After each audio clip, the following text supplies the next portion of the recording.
ಈಗ ಮಹಾರಾಷ್ಟ್ರಕ್ಕೆ ಹೋಗುವಂತ ಬಸ್ಗಳೆಲ್ಲ ಬಂದ್ ಆಗಿರುವಂತದ್ದು ಪ್ರಯಾಣಿಕರಿಗೆ ಬರ್ತಾ ಇರ್ತಾರೆ. ಹೌದು, ಅದೇ ಅಲ್ಲ. ಈಗ ಅವ್ರ ಸಂಘಟನೆ ಅವರು ಹೇಳಿದ್ಮ್ಯಾಗ ಇವ್ರೊಂದು ಕೊಟ್ಟಾರ, ಇವ್ರು ಹೇಳಿದ್ಮ್ಯಾಗ ಅವ್ರು ನಮ್ಮ ಮಸಿ ಹಚ್ಲಿಕ್ಕೆ ಅವ್ರು ಪ್ರಯತ್ನ ಮಾಡ್ತಾರ. ಇವ್ರು ಎಲ್ಲ ದಾವಣಗೆರೆ ಇವ್ರು ಮಾಡಿದ್ದಾರೆ. ಅಲ್ಟಿಮೇಟ್ ಆಗೋ ತೊಂದರೆ ಯಾರಿಗೆ? ಸರ್ಕಾರ ಮತ್ತು ಬೆಳಗಾವಿಗೆ. ನಮಗೆ ನಷ್ಟ ಆಗೋದು ಡೈರೆಕ್ಟ್ಲಿ ಬೆಳಗಾವಿಗೆ. ಪದೇ ಪದೇ ಇಂಥ ಘಟನೆ ಆದ್ರೆ ಮೊದಲೇ ಈಗ ಬೆಳೀತಾ ಇದೆ.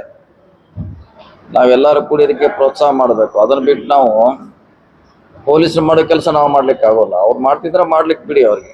ಸೋಲಾಪುರದಲ್ಲಿ ಕರ್ನಾಟಕ ಬಸ್ ಚಾಲಕಿ ಕೈವಹಿಸಿ ಆತನಿಗೆ ಬಲವಂತವಾಗಿ ಜೈ ಮಾರಾಟ. ಅದೇ ಆಗೋದಿಲ್ಲ. ಮತ್ತೆ ಇಲ್ಲಿ ಆಗೋದ್ರೆ ಅಲ್ಲಿ ಸ್ಟಾರ್ಟ್, ಅಲ್ಲಿ ಇಲ್ಲಿ ಸ್ಟಾರ್ಟ್. ಅವ್ರು ಮಾಡ್ತಾರ ನಾವು ಮಾಡ್ತೀವಿ, ನಾವು ಮಾಡ್ತೀವಿ ಅಂತ ಇವ್ರು ಮಾಡ್ತಾರ. ಅದು ಅವ್ರ ಇಬ್ಬರದು ಡ್ಯೂಟಿನೇ ಅಲ್ಲ. ಅವ್ರ ಸರ್ಕಾರ ಇದೆ, ನಮ್ಮ ಸರ್ಕಾರ ಇದೆ, ಪೊಲೀಸರು ಇದ್ದಾರೆ. ಅವ್ರು ಮಾಡ್ತಾರ, ಅವ್ರ ಮೇಲೆ ಬಿಟ್ಬಿಡ್ದಂತ ಒಳ್ಳೇದು. ಬೇರೆ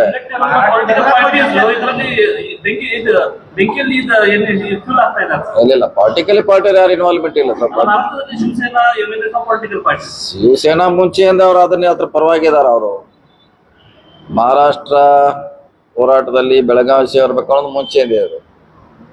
ಅದೇನು ಹೊಸ ಅಲ್ಲ. ಆ ಪರ್ಟಿಕ್ಯುಲರ್ ಪಾರ್ಟಿ ಅವ್ರು ಮುಂಚೆ ಯಾವಾಗಲೂ ಸಪೋರ್ಟ್ ಮಾಡೇ ಮಾಡ್ತಾರೆ. ಬೆಳಗಾವಿ ಗಡಿ ವಿಷಯ ಬಂದಾಗ ಅದನ್ನ ನಾವು ಪಾರ್ಟಿಕಲಿ ಪಾರ್ಟಿ ಅವರ ಭಾಗವಹಿಸೋದ ಅವಶ್ಯಕತೆ ಇಲ್ಲ. ಪೊಲೀಸರು ಇದ್ದಾರೆ, ತನಿಖೆ ಮಾಡ್ತಿದ್ದಾರೆ.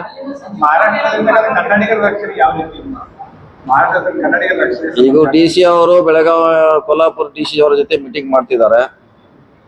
ಅವರು ಇವ್ರು ಮ್ಯೂಚುವಲ್ ಮ್ಯಾಗ್ ಮಾಡಿ ಅವರು ಏನಾಗಬಲ್ಲ ಬಸ್ ಹೋದ್ರೆ ನಮ್ಮವ್ರದಾಗ ಅಂತ ಒಂದು ಮೀಟಿಂಗ್ ಮಾಡ್ತಿದ್ದಾರೆ. ಇವತ್ತು ಮಾಡ್ತಾರೆ DC ಅವರು. ಅವ್ರಿಗೂ ನಮ್ಮ ವಿನಂತಿ ಬರೋದ್ರಿಂದ ಪರಿಹಾರ ಏನ, ಆಲ್ರೆಡಿ ಪೊಲೀಸ್ ಆಕ್ಷನ್ ತಗೋತಿದ್ದಾರೆ. ಅವ್ರು ತಪ್ಪಿದ್ರೆ ಅವ್ರಿಗೆ ಆಕ್ಷನ್ ಮಾಡ್ತಾರೆ, ಇವ್ರು ತಪ್ಪಿದ್ರೆ ಇವ್ರು ಮಾಡ್ತಾರೆ.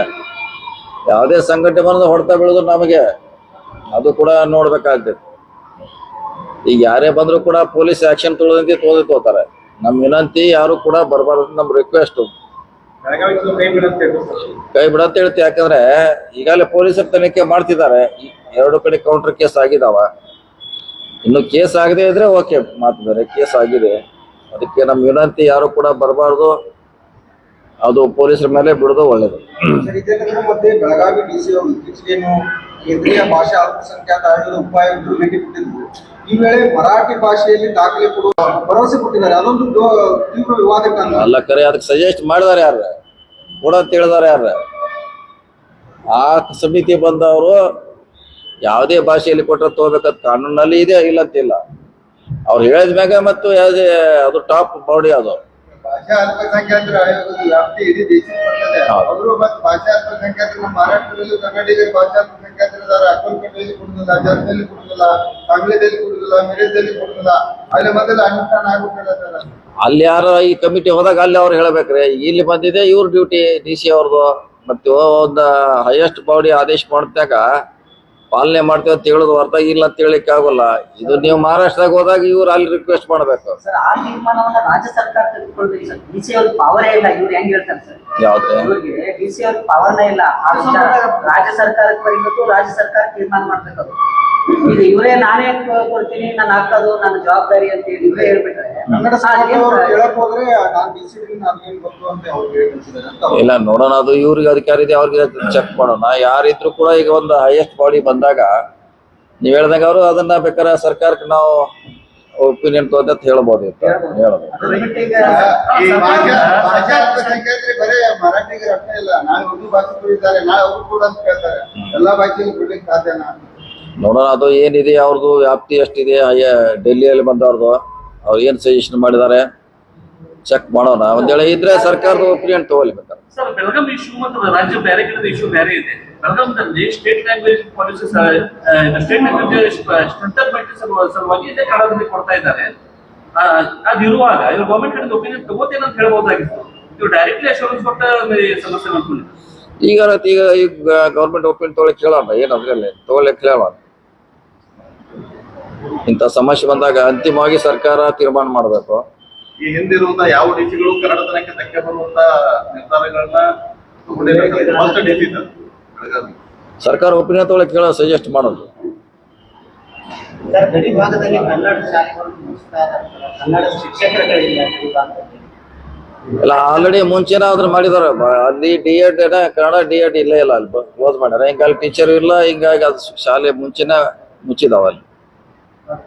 ಸರ್, ಓಕೆ ಈಗ ಮುಂದಿನ ಬಜೆಟ್ ಡಿಪಾರ್ಟ್ಮೆಂಟ್ ವತಿಯಿಂದ ಜಿಲ್ಲೆ ಸಲುವಾಗಿ ಏನಾದ್ರು ಎಕ್ಸರ್ಸೈಸ್ ಮಾಡ್ಬೋದಾ?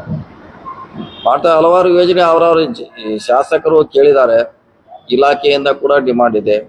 ಅಂದ್ರೆ ಆಯಾ ಇಲಾಖೆಯವರು ಜಿಲ್ಲೆ ವೈಸ್ ಪ್ರಸ್ತಾವ ಮಾಡ್ತಿದ್ದಾರೆ.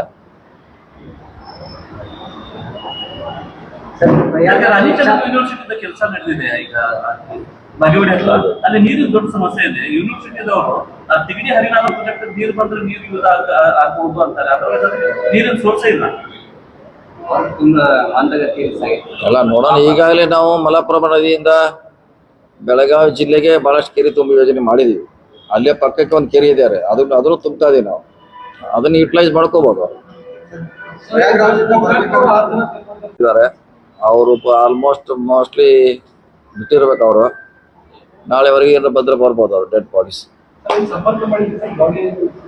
ಮಾಡಿದ್ದಾರೆ. ನಮ್ಮ DC ಅವರು, ಪೊಲೀಸ್ ಕಮಿಷನರು, ನಮ್ಮ Gokak DSP already Jabalpur police ಜೊತೆ ಮಾತಾಡಿ ಬೆಳಗ್ಗೆನ ಮೋಸ್ಟ್ಲಿ ಬಿಡುವಂತ ವ್ಯವಸ್ಥೆ ಮಾಡಿಸಿದ್ರು. ಅವರು ಬಿಟ್ಟಿರ್ಬೇಕ್ರಿ.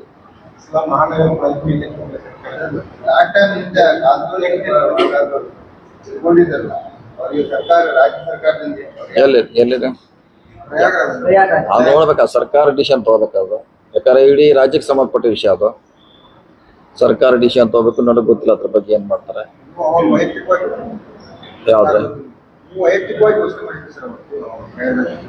ಇಲ್ಲ, ಸರ್ಕಾರ ಡಿಸಿಷನ್ ಮಾಡ್ಬೇಕು. ಯಾಕಂದ್ರೆ ಬೆಳಗಾವಿ ಜಿಲ್ಲೆಗೆ ಸಂಬಂಧಪಟ್ಟದಲ್ಲ ಅದು. ಇಡೀ ಬೇರೆ ಬೇರೆ ಜಿಲ್ಲೆಗಳಲ್ಲಿ ಕೂಡ ತೀರಿ ಹೋಗಿದ್ದಾರೆ. ಇನ್ನು ಕೂಡ ನಿರ್ದಿಷ್ಟ ಸಂಖ್ಯೆ ಎಲ್ಲೂ ಗೊತ್ತಾಗಿಲ್ಲ. ಗೊತ್ತಾದ್ಮೇಲೆ ಅದ್ರ ಬಗ್ಗೆ ಸರ್ಕಾರ ನೋಡೋಣ ಏನ್ ಚಿಂತನೆ ಮಾಡ್ತಾರೆ.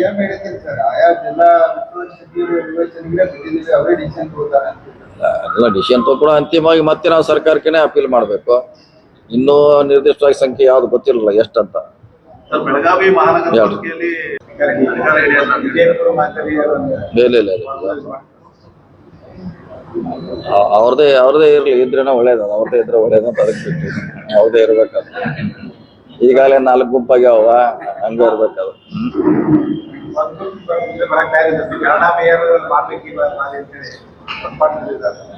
ನೋಡೋಣ, ಅದ್ರ ಬಗ್ಗೆ ನೋಡೋಣ, ಚಿಂತೆ ಮಾಡೋಣ. ಯಾರು ಏನು ಅಂತ ನೋಡೋಣ, ವಿಚಾರ ಮಾಡೋಣ. Okay, thank you.